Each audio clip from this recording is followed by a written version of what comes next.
everyone. Thanks everyone for tuning into Students Workshop. I hope you're all having a wonderful day. So, today we're going to be reviewing Unending by Ivelisse Housman. Long awaited for this book. Let me tell you, the first book came out in 2023.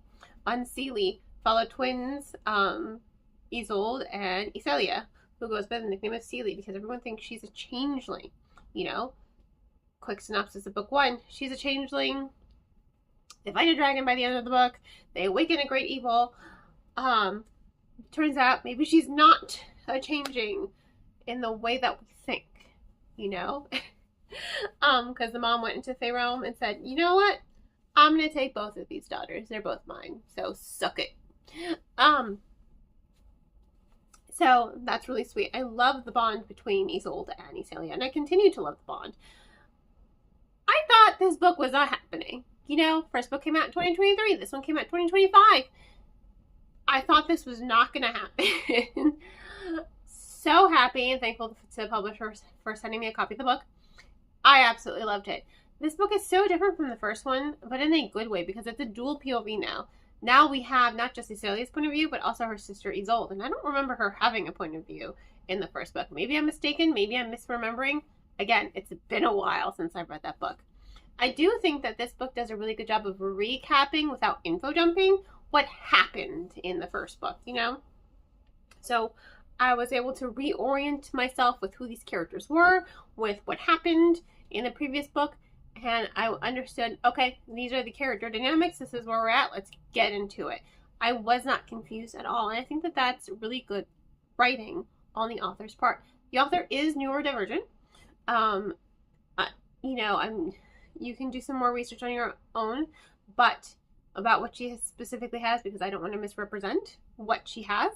I know in her acknowledgement she does talk about autism and ADHD, but she also references her sister, so I really don't want to misremember any of that and give you false or incorrect information, right? But she is a neurodivergent author, and I love that she's putting herself in her characters. You know, you definitely get to see that with Isolde, with Seelie. She is such a strong character, and in the first book she was very, very unsure of herself. She's very powerful, obviously. She has magic. She's a changeling, so to speak. So you're really seeing her become more confident. Sorry, there was like a net. You're really seeing her become more confident in this book. And I love seeing her become more confident, not just in herself, but in her magic as well. And then you also have her relationship with Rays. You know, he's adorable. He can shapeshift, so he has magic, you know, from his family line. But the only thing he can turn into are different types of birds. But that's really cute. However, his aunt who raised him has always made him feel very inferior, like he was a waste of time. She's a bitch, by the way. I love her ending, her comeuppance, perfection. That was so great. So if you're wondering if she got hers, yes, she does. And it's kind of comical how she gets hers, and I loved it so much. I was like, that fits. I'm happy that happened. Reading the book, you get to see both Fey kingdoms, you know, the Unseelie court and the Seelie court, right? And the siblings do split up, you know. Rays, he goes with Seelie, and then Isolde goes with her two compadres into the Seelie court, I believe. They're trying to get the courts back together so that they can save the human realm, right? Because Isolde kind of woke up a really bad guy in the end of the first book. And it's not going the way she had hoped. You know, sharing her mind and her mind space with a pretty despicable guy. But anyway, back to the characterization. I love the characterization here. I love the growth that we are seeing in the characters. I think it's such a fun novel to see the characters split up, and we get really introduced into Isolde. We only really ever knew her as Seelie's sister.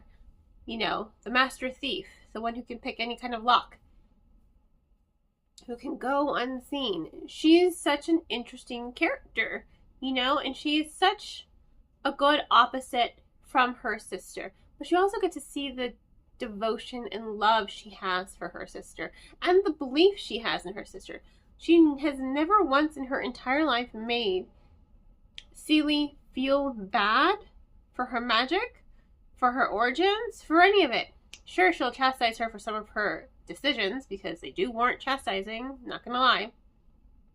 But you also understand that it's coming from a place of love and a place of, I am here for you. Just trust me, and I'll do whatever nonsense you want me to do. So that's more of how she's chastising. Like, why would you do the stupid thing without me? We could have just done the stupid thing together.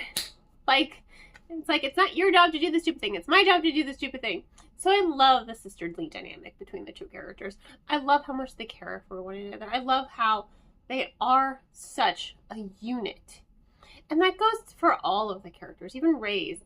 And Isolde doesn't really think she's worthy of Ray's affection, you know, because he's kind of like a playboy in the first book, you know, like a little bit of a flirtatious player, but he does genuinely love her and care for her. And she just has a hard time wrapping herself around that because she's still going on that journey of self-love, you know, and self-discovery. And you do get to see that throughout the novel, her kind of like struggling with really accepting herself and really accepting her new origins as she comes to understand them, and also accepting that, yes, she is someone who is worthy of love. She is someone who is worthy of love. And that's such a powerful journey for her.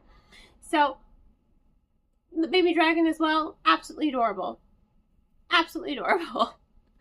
I just love the pacing of the book. I love the characterization of the book. I love how there's lots of funny moments, but also a lot of heart-wrenching, thoughtful moments as well. I really do love how invested I am in these characters. You know, I care about them. Again, I've been waiting for this book for 2 years. I thought it wasn't going to happen. I'm like, when is the sequel coming out? It's been a while. Finally got announced. I was so happy. I was like, yes, finally. And it was such a good book. It did not disappoint at all. I loved it as much as the first book. I like the writing style. I like the characterization. I love the pacing. And I love the overall plot development as well. Because things kind of got a little out of hand at the end of the first book. And now you're kind of seeing like, okay, how are we going to tie all of these different things together? And I think the author really does a really good job of tying everything together and really weaving a very mystical storyline. So, I mean, it really was a good book and definitely worth the 2-year wait. Definitely worth the 2-year wait, I will say. So once again, a huge thank you to the publisher for sending me a copy of this book. Absolutely enjoyed every moment of it. Wish I had come out sooner, but it's fine. I will take it. I understand authors need time. They do need time, especially if they want to execute a really good book. I hate when publishers rush books, and they've been doing that a lot lately with fantasy. Give me a good book. I will wait for it. I promise you. If it's a good book, it is worth the wait. So, in any case, thank you all for tuning in. Please don't forget to like, subscribe, and share with all your book loving friends. I hope you all have a wonderful rest of your day, and as always, happy reading.